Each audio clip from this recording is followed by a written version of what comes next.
Hi everyone, I'm Jess from Decoist, and today I'm going to show you how to make this easy knot and tassel wall decor. For this project you will need a stick, a pair of scissors, some yarn of your choice, and some quilter's hoops. Let's get started. Start by cutting your yarn to size. To get an accurate measure, hold up one end of the string to the stick and find your desired length. Then double that up. I'm going to start with the white yarn. As you can see, I've separated these into groups of 6. And starting in the center of your stick, put the loop over the top, bring the yarn under, and pull it through the hoop, just like that. Repeat this process with the remaining white pieces till you've gone about 3 or 4 on each side.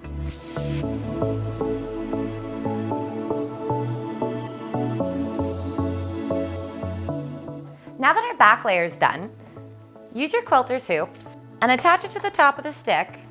Now it's time for the top layer.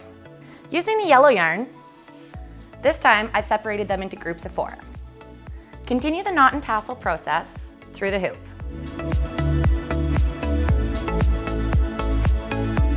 Now that we've got that all in place, we're going to attach the second embroidery hoop underneath the first hoop. Take the blue yarn and loop that around the overlapping hoops. I want to pull those ones nice and tight. Now, continue the knot and tassel technique around the top hoop. Now that we've got everything in place, take one more long piece of yarn, tie it around the ends of your stick, and this will be used to hang this on the wall. There we go. Let's get this hung up on the wall and give it a trim. Now that it's all hung up on the wall, go back around each knot and tighten it. Now it's ready for a trim. Using your scissors, start at the bottom layer.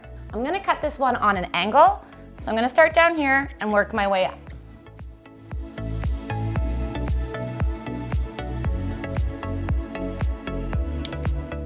Excellent! I've got it all trimmed up to size and I'm absolutely in love with this. Thanks for watching. If you like this video, make sure you subscribe to our channel and leave a comment below letting us know which DIY video you like to see next.